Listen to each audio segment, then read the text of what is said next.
புத்தக வெளியீட்டு விழாவில் திருமாவை கலந்து கொள்ள விடாமல் தடுத்ததே திமுக தான் என விசிக பொதுச் செயலாளர் ஆதவர்ஜுனா பேட்டி ஒன்றில் தெரிவித்துள்ளார்.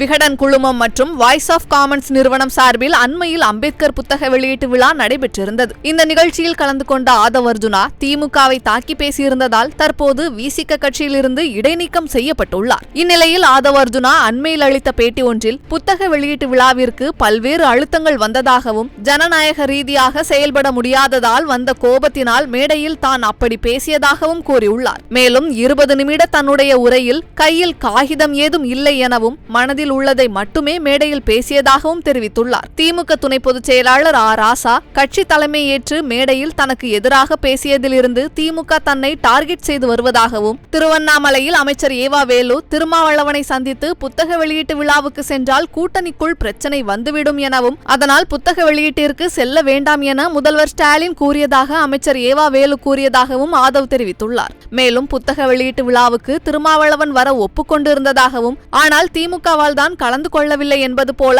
ஆதவர்ஜுனா பேட்டியில் பேசியிருப்பது மீண்டும் விசிக மற்றும் திமுக இடையே புகைச்சலை ஏற்படுத்தியுள்ளது.